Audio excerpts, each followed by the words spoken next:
Oke, akan saya lanjutkan pembahasan mengenai koordinasi dan komunikasi dalam manajemen pendidikan.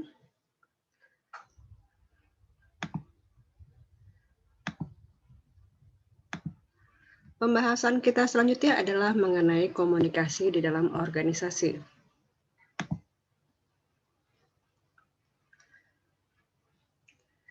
Komunikasi di dalam organisasi merupakan jaringan kerja atau network yang dirancang dalam suatu sistem dan proses untuk mengalihkan informasi dari seseorang dari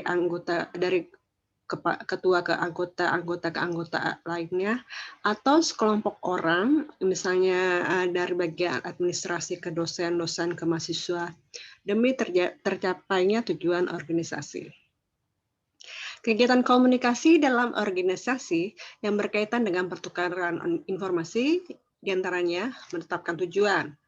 Misalnya, rektor menyampaikan visi dan misi dari UMT, atau Kaprodi menyampaikan bahwa akan diadakan kegiatan seminar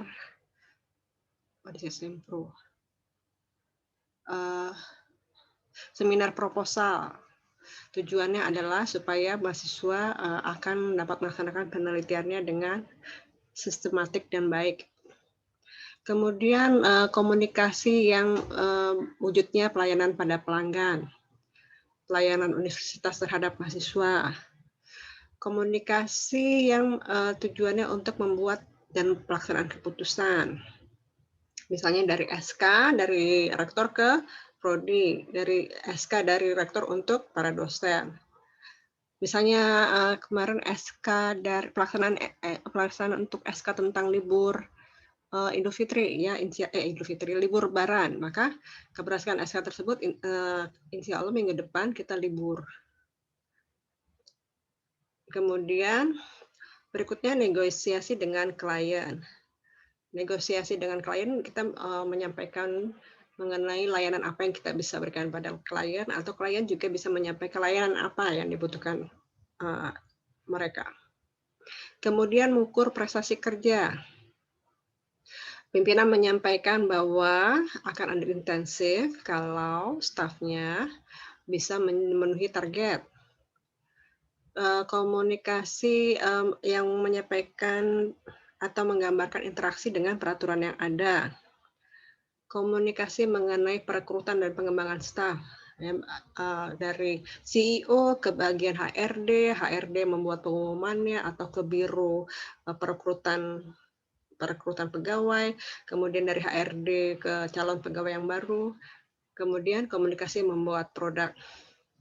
Misalnya produknya kalau di universitas mungkin ada yang produknya dalam pembentukan prodi baru atau pelayanan misalnya dalam bentuk pengabdian masyarakat kepada masyarakat luas, bukan hanya kepada anggota atau peserta didik di lembaga tersebut. Tujuan komunikasi itu adalah untuk tindakan koordinasi, membagi informasi, dan menyatakan perasaan dan emosi. Komunikasi organisasi bertujuan sebagai tindakan koordinasi, yaitu mengkoordinasikan sebagai atau seluruh tugas dan fungsi organisasi yang telah dibagi dalam unit atau subbagian untuk melaksanakan visi dan misi organisasi secara bersama antara pimpinan dan bawahan. Komunikasi bertujuan untuk membagi informasi tentang tujuan organisasi, arah dari suatu tugas, bagaimana cara yang mencapai sasaran atau target, dan pengambilan keputusan. Komunikasi dapat juga digunakan untuk menyatakan perasaan dan emosi, menyatakan kebutuhan dan keinginan para anggota organisasi, atau perasaan dari sumber komunikasi ke penerima komunikasinya. Fungsi komunikasi dalam organisasi itu ada fungsi umum dan fungsi khusus. Secara umum kita berkomunikasi itu untuk bercerita atau untuk yang berikutnya untuk menjual, menyampaikan gagasan dan ide. Yang berikutnya secara umum komunikasi itu bertujuan untuk belajar tentang bagaimana mengerjakan suatu tugas, belajar mengenai bagaimana kinerja organisasi. Dan fungsi umum berikutnya adalah to decide, untuk memutuskan, menentukan apa dan bagaimana organisasi membagi pekerjaan, membagi tugas maupun tanggung jawabnya. Selanjutnya ada juga fungsi khusus.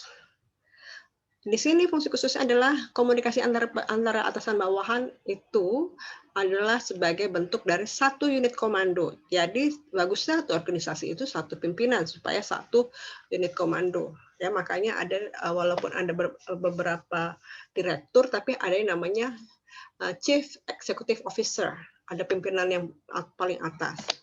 Demikian juga dalam universitas harus ada rektornya atau pimpinan sehingga kegiatan di universitas itu juga satu komando. Demikian juga dengan sekolah, ada kepala sekolahnya. Kalau nggak ada kepala sekolahnya itu biasanya repot banget atau agak berantakan gitu situasi di sekolah tersebut. Kemudian yang kedua adalah membuat para karyawan menciptakan dan menangani relasi antara sesama gitu. Dengan ada komunikasinya maka akan ada relasi yang baik antara sesama anggota. Kemudian berikutnya adalah membuat para karyawan memiliki kemampuan untuk mengambil keputusan dalam suasana yang ambigu dan tidak pasti. Jadi kalau misalnya ada masalah nih, wah nggak jelas nih, COVID gimana nih, gitu ya. Nah kalau nggak ada peran aktif dari presiden langsung, itu arahnya bisa kemana-mana gitu. Jadi harus ada pimpinan, harus ada satu unit komando pertama dari presiden. Nah presiden itu makanya dia membentuk namanya satgas, satuan tugas ya, supaya itu untuk pelaksanaan COVID itu satu komando. Nggak ada yang mau jalan sendiri-sendiri gitu. Kalau sendiri-sendiri nanti bisa bahaya, bisa misalnya penanganan COVID hanya serius di satu provinsi tertentu, atau penanganan COVID hanya serius untuk orang-orang yang berduit. Tapi ini semua harus mendapat pelayanan yang sama. Semua masyarakat harus mendapatkan pelayanan yang sama, makanya harus satu unit komando dari presiden ke satgas, satgas ke koordinasi dengan menteri-menteri, kemudian ke pemerintah daerah. Arus komunikasi itu ada vertical communication, horizontal communication, dan diagonal communication. Vertical communication itu ada dari top down, dari pimpinan ke staff, dan yang kedua adalah bottom up, dari staff ke pemimpinan ya. Top down pimpinan ke staff misalnya instruksi, surat keputusan. Kemudian kedua bottom up, staff ke pemimpinan itu misalnya staffnya punya pertanyaan atau punya ide disampaikan ke pimpinan. Berikutnya adalah arah komunikasi horizontal, yaitu yang terjadi antara bagian yang memiliki posisi sejajar.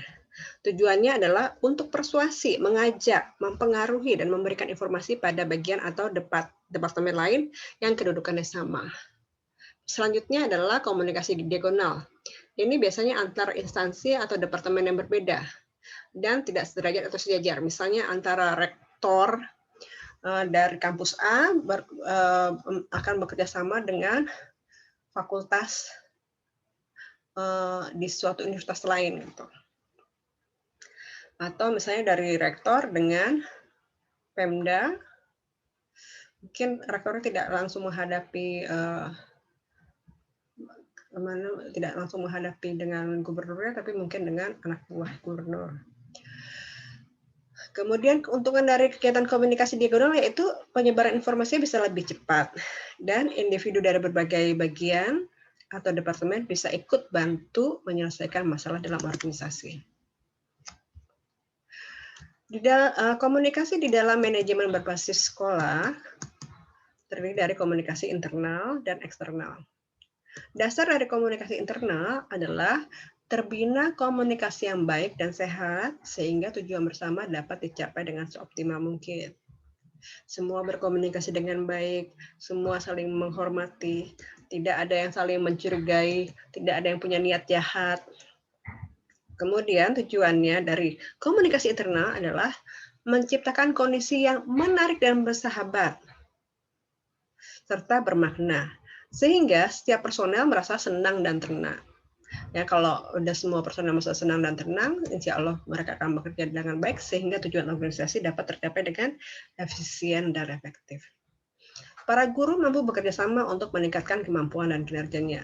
Jadi semua guru di institusi itu sama-sama ingin maju, sama-sama ingin mengajar dengan baik, sama-sama ingin memberikan pelayanan dan membagi ilmu dengan siswanya dengan cara terbaik.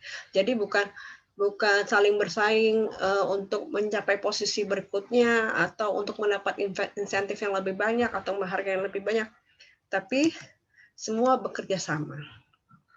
Nah, kalau para guru, kepala sekolah dan guru udah baik, guru di antara guru juga udah baik. Tentu para siswa akan mendapat lingkungan yang kondusif, udah nyaman nih, gurunya nggak ada yang saling menggibah, gitu ya. Jadi siswanya bisa fokus belajar, otomatis dia akan bisa berprestasi. Jadi komunikasi ini akan bermanfaat untuk siswa, siswanya dapat lingkungan kondusif, jadi dia bisa fokus belajar dan dia bisa memberikan prestasi.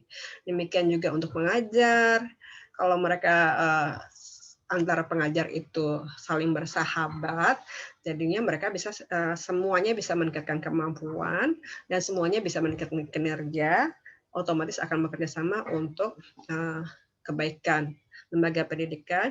Demikian juga dengan pegawai, pengajar harus menghargai pegawai, berkomunikasi dengan baik dengan pegawai, demikian juga dengan para pengajarnya. Kemudian prinsip komunikasi internal dalam manajemen basis sekolah yang diterapkan oleh kepala sekolah itu harus satu, bersikap terbuka, tidak memaksakan kehendak, melainkan memfasilitasi suasana demokrasi dan kekeluargaan. Jadi bukan berarti pokoknya gue mau wisudanya ini keren banget gitu. Lo harus nggak bisa begitu, tapi dia memfasilitasi. Ini bagaimana ya caranya kalau kita ingin membuat wisuda yang paling berkesan dalam sejarah UMT, bagaimana pendapat Bapak dan Ibu gitu ya, membuka ruang diskusi.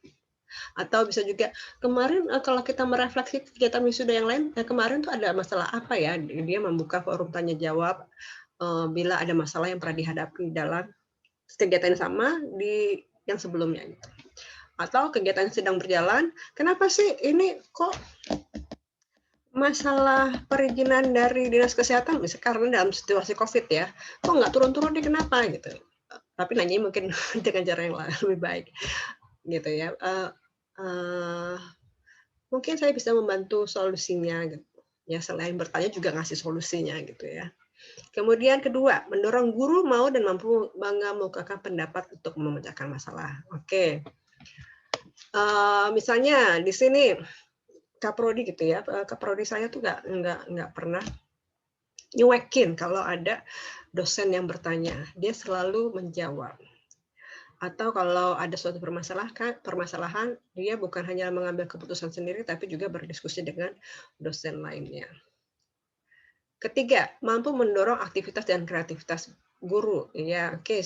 Jadi misalnya guru diberi fasilitas untuk ikut seminar, atau kalau dari banyak sekali dari pihak kementerian itu memberi fasilitas beasiswa dosen untuk studi S2, studi S3 itu salah satu, itu bukan itu intro yang luas sekali ya, atau dari universitas memberi fasilitas untuk guru pengabdian masyarakat. Kemudian keempat, tentunya kepala sekolah harus menangani perselisihan pendapat baik antara guru dengan guru dengan siswa, guru dengan orang tua, dan menerjemahkan pembicaraan orang lain sehingga dapat dipahami dengan tepat. Kalau sudah dipahami masalahnya, insya Allah bisa dicari jalan keluarnya. Kelima, mengatur pembicaraan, menjadi perantara dan mengambil keputusan redaksional. Oke, ini ada masalah, arahnya itu adalah untuk mencari penyelesaiannya. Jadi atur pembicaraan yang kedua belah pihak harus mengutarakan pendapatnya, tapi si kepala sekolah ini juga menjadi perantara. Misalnya dua-duanya punya keinginan berbeda, tapi mungkin bisa dilakukan keduanya, atau mungkin harus ada alternatif, atau mungkin ada prioritas, atau dicari jalan tengahnya. Kemudian Untuk memecahkan masalah bersama di sekolah itu bisa dilakukan dengan pertemuan rutin ya. Biasanya di sekolah-sekolah itu ada rapat mingguan, misalnya setiap hari Rabu atau rapat bulanan, di akhir bulan atau di awal bulan. Kemudian pendaftaran, lokakarya, pelatihan, sharing program, grup dinamik. Ini tujuannya untuk peningkatan kualitas dan kinerja guru. Selanjutnya, di dalam manajemen berbasis sekolah ada komunikasi eksternal, yaitu komunikasi dengan sekolah, hubungan antara sekolah dengan orang tua, kemudian juga hubungan sekolah dengan masyarakat. Hubungan sekolah dengan orang tua itu bentuknya bisa dewan sekolah. Dewan sekolah itu biasanya terdiri dari perwakilan dari Pemda, perwakilan dari sekolah-sekolah, perwakilan dari anggota masyarakat, ahli, dan juga orang tua murid. Kemudian komite sekolah ini biasanya dari orang tua murid.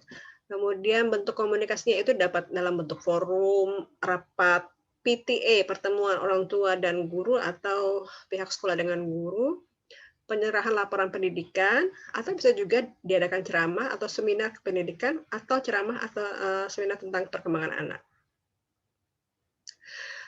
Komunikasi eksternal berikutnya terjadi dengan hubungan sekolah dengan masyarakat. Di sini ada dua pihak yang berkepentingan, yaitu sekolah dan masyarakat. Tujuan komunikasi eksternal untuk sekolah adalah satu, memelihara kelangsungan hidup sekolah. Kalau kita bisa berhubungan baik dengan masyarakat, tentunya insya Allah sekolah tersebut kelangsungannya lebih lama.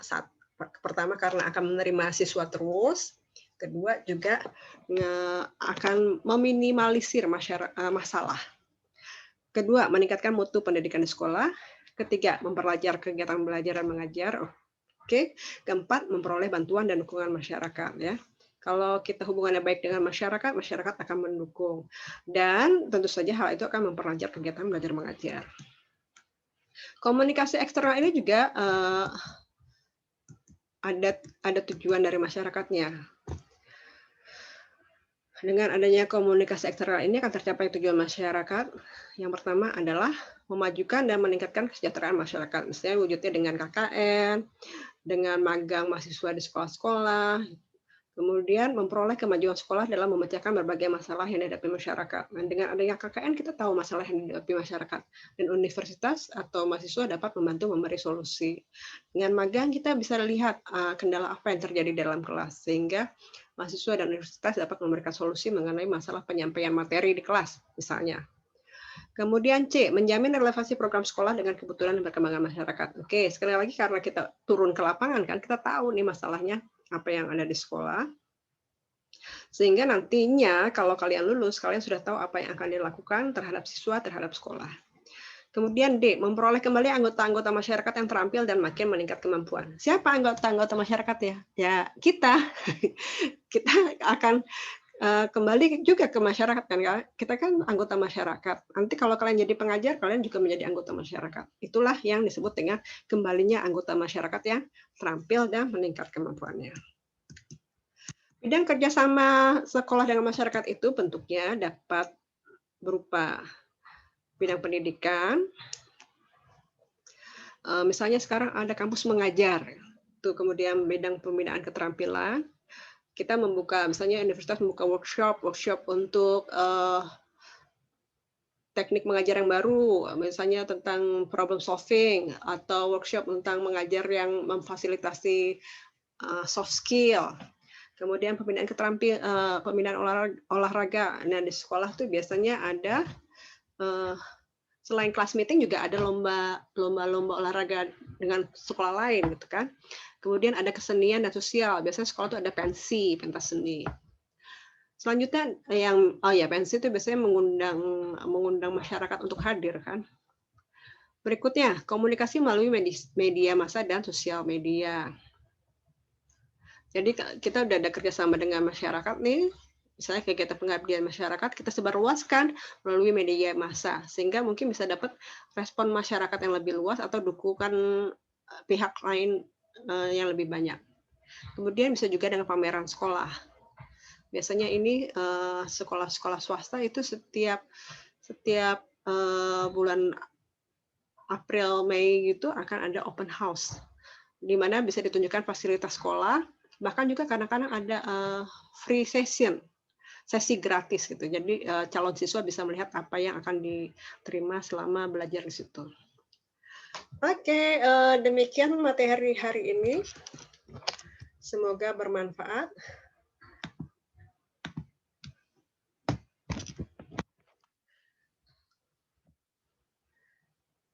Assalamualaikum warahmatullahi wabarakatuh.